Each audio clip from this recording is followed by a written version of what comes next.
తాకట్లో ఉన్న బంగారాన్ని విడిపించి ఆ రోజున మార్కెట్ ధర కట్టి మిగిలిన డబ్బును మీకు అందిస్తుంది కొమ్మూరి గోల్డ్.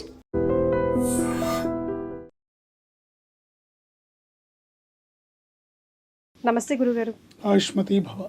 ఈ రోజుల్లో పెళ్ళిళ్ళు అవ్వడం అసలు కత్తి మీద సాములాగా అయిపోయింది గురుగారు. తల్లిదండ్రులకైతే పాపం అదొక యుద్ధమే. పెళ్ళి చూసే ముందు పెళ్లి చూపులు, రకరకాల జాతకాల వేరియేషన్లు, అయిష్టాలు, ఇది ఇరువురు వారి ఎక్స్పెక్టేషన్స్ అన్నీ రీచ్ అయ్యి పెళ్లి పీటల వరకు వచ్చి పెళ్ళి అయిపోయి 2వ 3వ రోజు వరకు కూడా అరచేతిలో ప్రాణం పెట్టుకున్న చందాగా నడుస్తున్నాయి ఈ రోజుల్లో పెళ్ళిళ్ళంతా. ఆ తర్వాత వారాలు దినాలు సంవత్సరాలు గడుస్తున్న కొద్దీ అదొక రకమైన టెన్షన్ లాగానే పోతుంది. పొద్దులేస్తే అమ్మ అంత బాగుందా, అంత ఓకేనా, ఓకే ఈరోజు అమ్మయ్య గడిచింది అన్నట్టుగా నడుస్తున్నాయి గురుగారు చాలా వరకు పెళ్ళిళ్ళు. ఇందులో ఏమాత్రం ఎగ్జాజరేషన్ లేనే లేదు. మరి ఎందుకు అలా జరుగుతున్నాయి? అసలు పెళ్ళిళ్ళు సమయానికి అంటే కళ్యాణం వచ్చినా కక్కొచ్చినా ఆగదు అంటారు. అంటే దానికి నిర్దిష్టమైన సమయం అంటూ ఒకటి ఉంది, పెద్దలు నిశ్చయించింది. అది తప్పడం వల్ల ఇలా జరుగుతుందా? ఇలా పెళ్ళిళ్ళు ఆలస్యం అవుతున్నాయి, అన్నీ ఉన్నా కూడా ఎందుకో ఏదో ఆగిపోతున్నట్టుగా అనిపిస్తూ ఉంటుంది. అంటే నోటి దాకా వచ్చి అంతా అయిపోయింది ఓకే అనుకున్నా, ముహూర్తాలు పెట్టుకునేసరికి క్యాన్సిల్ అయిపోయింది అంటూ ఉంటారు. పాపం అలా బాధపడే వాళ్ళు కూడా చాలా మంది ఉన్నారు. ఎందుకు ఇలా జరుగుతుంది? దీనికి ఎందుకు ఇలా జరుగుతుందంటే దీనికి అనేక రకాల రీజన్స్ ఉన్నాయి. అందులో మనం ఒక్కోటి సంక్షిప్తంగా టచ్ చేస్తూ వెళ్తాం.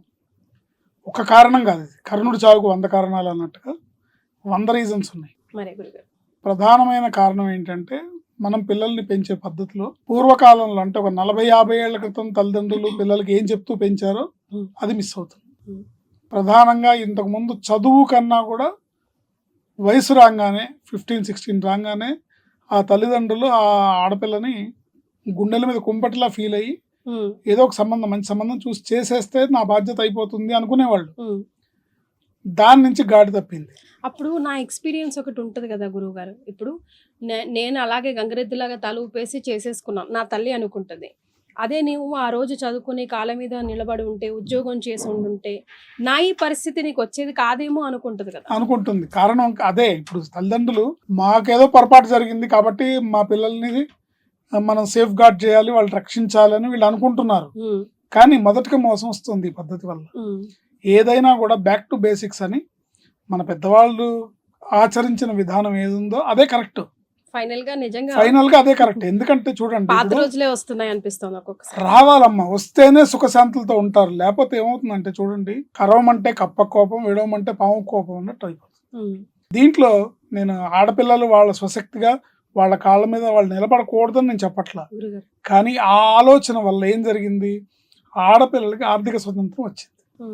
చదువుకోవటం, మంచి సాఫ్ట్వేర్ జాబులు, పుష్కలంగా డబ్బులు. ఆ డబ్బులు వచ్చినప్పుడు ఏమవుతుంది, ఆటోమేటిక్గా కొన్నాళ్ళు నేను ఎంజాయ్ చేస్తాను. ఎంజాయ్ అంటే నాకు కావాల్సిన నచ్చిన కొనుక్కుంటాను, నచ్చిన విధంగా జీవిస్తాను కొన్నాళ్ళు. ఆ తర్వాత పెళ్ళైన తర్వాత ఎలాగో ఈ డబ్బులు మళ్ళీ వాడికే ఇవ్వాలి, ఆ ఇంటికి అత్తగారింటికే ఇవ్వాలి. కొన్నాళ్ళు ఐ విల్ ఫీల్ దట్ నా ఎకానమీని నేను నా కంట్రోల్లో పెట్టుకుని ఎంజాయ్ చేస్తాను. అట్లా స్టార్ట్ అవుతుంది. తర్వాత ఇంకో పాయింట్ ఏంటంటే, ప్రతి వాళ్ళు సాఫ్ట్వేర్ ఇంజనీర్ అని, లేకపోతే మగపిల్లల తల్లిదండ్రులు వీటి సెటిల్ అయినాక పెళ్లి చేద్దామను, ఆడపిల్లల తల్లిదండ్రులు ఇప్పుడే కాదు చిన్నపిల్ల, మరి 25-26 ఏళ్ళు 30 ఏళ్ళు వస్తున్నా కూడా ఇంకా చిన్నపిల్లలాగా ట్రీట్ చేసి ఇంకా టైం రాలేదని అనుకోవడము, ఇలాంటివి జరగడం వల్ల ఏమవుతుందంటే, ఎప్పుడైతే జాతకంలో వాళ్ళకి వివాహయోగం ఉందో ఆ వివాహయోగాన్ని మనం కాళ్ళు దాన్ని పోస్ట్ పోన్ చేస్తున్నాం. ఒకసారి దాటితే మన జాతక చక్రంలో మళ్ళీ ఎన్ని రోజులు ఆర్ ఎన్ని సంవత్సరాల తర్వాత చెప్పలేము. వ్యక్తిగతంగా వాళ్ళ జాతకం, వాళ్ళకి ఏ గ్రహస్థితి నడుస్తుందో, ఏ గ్రహం వాళ్ళని వివాహం చేసుకోవడానికి సహకరిస్తుందో చెప్పలేము మనం. అది డిఫర్ అవుతుంది ఒక్కొక్కళ్ళ జాతకంలో ఒక రకంగా. చెప్పలేము. కొంతమందికి ఓ సంవత్సరం తర్వాత చేసుకుందాం అనుకుంటే అయిపోవచ్చు కాక, లేదా వాళ్ళకి అప్పుడు తగిన సంబంధం కాకపోయినా ఏదో వివాహం అయిపోవచ్చు కాక. కానీ కొంతమందికి మటుకు మీకు మళ్ళీ ఎంత తన్నుకున్నా కూడా ఇంకా వాళ్ళు 45-50 వచ్చినా కూడా వివాహం అవ్వని పరిస్థితి ఉంటుంది. తర్వాత ఎప్పుడైతే ఆడపిల్లలకు ఆర్థిక స్వతంత్రం వచ్చిందో ఫిల్టర్స్ ఎక్కువైపోయి అబ్బాయి ఒక్కడే ఉండాలి, వాడికి సిబ్లింగ్స్ ఉండకూడదు, ఆడపడుచులు అస్సలు ఉండకూడదు, అత్త మామలు వీళ్ళతో ఉండకూడదు, వీళ్ళు సపరేట్గా ఉండాలి. ఈ ఫిల్టర్స్ ఇలా అనేక రకాల ఈ ఒక్క క్వశ్చన్ మీద మనం 2 hours ఎపిసోడ్ చేయొచ్చు. అలాగే చాలా సంబంధాలు కూడా పోస్ట్పోన్, వందల వేల సంబంధాలు పోస్ట్పోన్ చేసిన వాళ్ళు కూడా ఉన్నారు. తల్లిదండ్రులే, ఉన్నారు. పిల్లల మాట అటుంచండి, తల్లిదండ్రులే. సరే మీరు అన్నట్టు ఇటు కష్టపడి బలవంతాన పెళ్లి చేశారనుకోండి, అది ఎన్నాళ్ళు నిలబడుతుంది అనేది కూడా ప్రశ్నార్థకం అయిపోయింది. రీజన్ ఏంటి? గతంలో వివాహం అయిన తర్వాత భార్యాభర్తల మధ్యలో చిన్న చిన్న స్పర్ధలు, చిన్న చిన్న కీచులాట్లు సహజం. మన జీవితం అనేది పర్మనెంట్. మనం వీఆర్ గోయింగ్ టు ట్రావెల్ ఓ 70, 75, 80 years మనం ట్రావెల్ చేయాలి, కలిసి ట్రావెల్ చేయాలి. సో ఇవన్నీ పెద్ద లెక్క కాదు అని అనుకొని పెద్ద మనసుతో సర్దుబాటు చేసుకోవాలి. పూర్వకాలంలో ఉండేదానికి రీజన్ ఏంటంటే సోషల్ మీడియా లేదు, కమ్యూనికేషన్ వ్యవస్థ లేదు. ఇప్పుడు మా అమ్మగారు, వాళ్ళ అమ్మగారు వాళ్ళు కాపురాలు చేసినప్పుడు ఇంట్లో భర్త ఏదన్నా మాట్లాడినా, అత్తగారు ఏదన్నా మాట్లాడినా వీళ్ళు గుడ్ల నీరు కుక్కుకొని మూలకెళ్ళి కూర్చొని ఏడవటం, చెప్పుకోవడానికి ఫోన్లు లేవు. ఏదైనా మరీ తట్టుకోలేని బాధ వస్తే ఒక ఉత్తరం ముక్క రాస్తే ఇది చేరడానికి 15 days పడుతుంది, ఈలోగా సర్దుపోతుంది కదా. అందుకని అప్పుడు కాపురాలు నిలబడ్డాయి. ఇప్పుడు కాపురాలు కూలిపోవడానికి కారణం ఏంటి? వితిన్ ఫ్రాక్షన్ ఆఫ్ సెకండ్స్ చేతిలోనే ఫోన్ ఉంటుంది. అమ్మా నా వల్ల కాదు, నేను తట్టుకోలేకపోతున్నాను, నేను భరించలేము. ఎందుకు? ఫ్రస్ట్రేషన్ ఎక్కువగా ఉంటుంది. చిన్న విషయాన్ని పెద్దదిగా భూతద్దంలో చూడడం జరుగుతుంది. లాంగ్ టర్మ్ థింకింగ్ లేకుండా పోయింది. దానివల్ల ఏమవుతుంది? ఇప్పుడు వీడు కాకపోతే నేను నా కాళ్ళ మీద నేను నిలబడలేనా, నేనేమన్నా వీళ్ళ మీద డిపెండ్ అయి పుట్టానా అనే ఫీలింగ్ ఆడపిల్లకి వస్తుంది. దానికి తల్లిదండ్రులు కూడా ఒత్తాస పలుకుతున్నారు, నీకేం కర్మ తల్లి వచ్చే. సో ఇవన్నీ లాట్ ఆఫ్ రీజన్స్ అండి. అందుకని జాతకాలు చూసుకొని సరైన సమయంలో వివాహం చేసి సరైన వ్యక్తితో వివాహం జరిగితే మీరు అన్నట్టుగా అవి 10 కాలాలు నిలబడతాయి. పైగా ఒకప్పుడు ఆడపిల్ల అంటే గృహిణి. ఈ గృహిణి తన ఇంట్లో ఉండి చూసుకొని ఇల్లు వాకిళ్ళు చక్కదిద్దుకొని పిల్లలకి భర్తకి కావాల్సిన ఏర్పాట్లు చేసి దాంట్లో ఆనందం పొందేవాళ్ళు. తన ఇంట్లో తన పూజ తను చేసుకొని భర్తకి బాక్సులు కట్టి పిల్లలకి బాక్సులు బట్టి వాళ్ళు ఆఫీస్కి వెళ్ళినాక తన పని తను చేసుకొని తను ముద్ద తిని అయిపోయిన తర్వాత సాయంత్రం వాళ్ళు వచ్చే వేళకి మళ్ళీ వాళ్ళకి రాత్రిపూట భోజనాలు ఇవన్నీ ఏర్పాటు చేసి. ఇవాళ ఆడపిల్ల అందుకు సిద్ధంగా లేరు. నేను వీళ్ళ ఇంట్లో పనిచేయడానికి వచ్చానా, నేను వీళ్ళకి చాకరీ చేయడానికి వచ్చానా అనే ఫీలింగ్ ఎక్కువైపోయింది. అలాంటి కేసెస్ వస్తుంటాయి గురుగారు మీ దగ్గరికి? వస్తాయి. ఎలా మీరు పేరెంట్స్ కి సంజాయించాల్సి వస్తుందా, లేకపోతే ఆ మగపిల్ల వాళ్ళకి సంజాయించాల్సి వస్తుందా, లేకపోతే ఆ అమ్మాయిని కూర్చోబెట్టి లేదా అబ్బాయిని కూర్చోబెట్టి కౌన్సిల్ చేయాలి? ఎవరిని కూర్చోబెట్టినా ఇది విధి ఆడే వింత నాటకం కాబట్టి మన చేతుల్లో ఉండదు. కాబట్టి కౌన్సిలింగ్ అనేది ఒక స్టేజ్ వరకే పనిచేస్తుంది. ఆ తర్వాత ఏమంటే మీరు నా ప్లేస్ లో ఉండి ఆలోచించండి, మీరు నీతులు చెప్పడానికి చెప్తున్నారు, బట్ నేనెంత ఇబ్బంది పడుతున్నానో అనే మాట అంటారు. నా సజెషన్ ఏంటంటే ఆడపిల్లకైనా మగపిల్లాడికైనా 15-16 ఏళ్ళు రాగానే వాళ్ళ జాతకం ఒకసారి చూపించి, ఒకళ్ళ కాకపోతే 10 మందికి చూపించండి.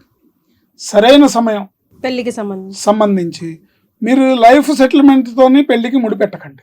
వీడికి ఉద్యోగం వచ్చి వీడంతా ఇల్లు కట్టుకొని ఓ ఫ్లాట్ కొనుక్కున్నాకే పెళ్లి చేసుకోవాలి, ఒక కారు ఉన్నాకే పెళ్లి చేసుకోవాలనే కండిషన్స్ పెట్టుకోకుండా యాక్చువల్గా వీడికి వివాహ యోగ్యత ఎప్పుడుంది, ఆ అమ్మాయికి వివాహ యోగ్యత ఎప్పుడుంది, ఆ టైంలో చేస్తే లైఫ్లో వాళ్ళే సంపాదించుకుంటారు. కానీ అలా ఆస్తులే ఉన్నాయి, అంతస్తులే ఉన్నాయి, బ్యాంక్ బ్యాలెన్స్ ఏంటి అనే ముందు చూసి ఆ తర్వాత గుణగణాలు ఇటు 7 తరాలు అటు 7 తరాలు మాట అటుంచండి, అక్కడ వరకు వచ్చేస్తున్నాయి కదా.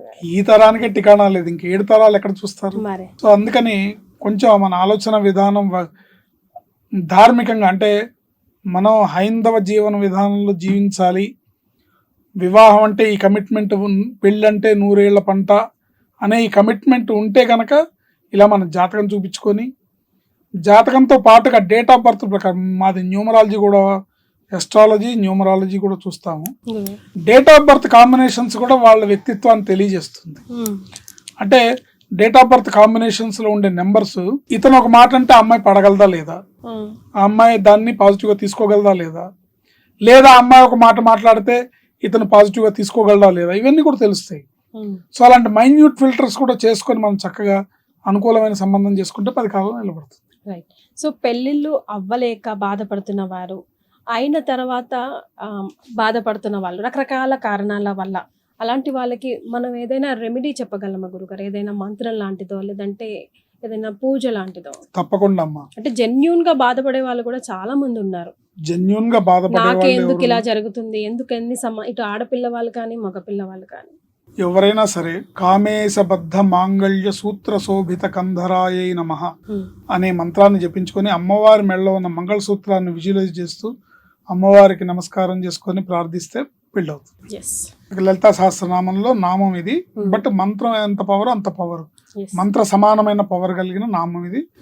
సర్వకాల సర్వావస్థల్లో సర్వులు చేసుకోవచ్చు. కామేశబద్ధ మాంగళ్య సూత్ర శోభిత కంధరాయై నమః అనే మంత్రాన్ని పెళ్లి కూతురు ఎవరైతే అమ్మాయి పెళ్లికి వివాహానికి ఉందో అమ్మాయి చేసుకోవచ్చు, తల్లిదండ్రులు చేయొచ్చు.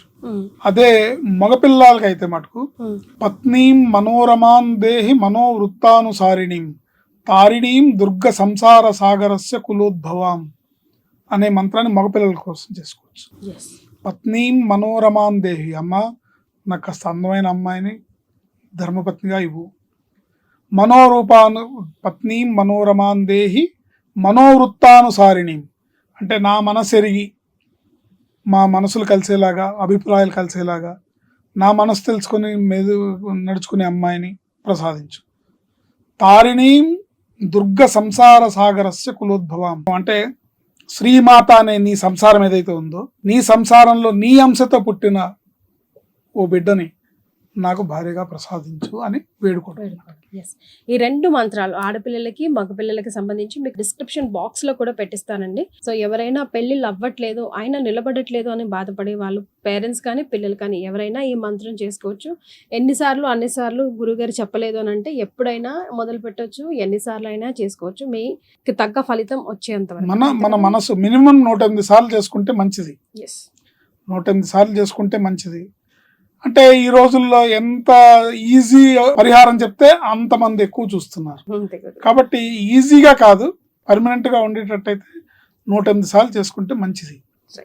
ఆడపిల్లలైనా మగపిల్లలైనా ఈ మంత్రాలు చేసుకుంటే బాగుంటుంది. ప్రధానంగా మనం ఏంటంటే జాతకాన్ని ఒకసారి చూపించుకొని మీకు నచ్చిన జ్యోతిష్యుడి యొక్క సలహాని పాటించి, ఒకవేళ ఆయన చెప్పిన దాంట్లో మీకు ఏదైనా సందేహం ఉంటే ఇంకోళ్ళు సంప్రదించండి. ఏముందండి, ఇంకో 3,000 5,000 ఇస్తారు అంతే కదా.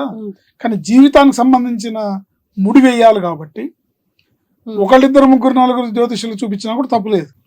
అంటే మల్టిపుల్ ఒపీనియన్స్ తీసుకుంటే మీకు అందులో కామన్ పాయింట్ తెలిసిపోతుంది.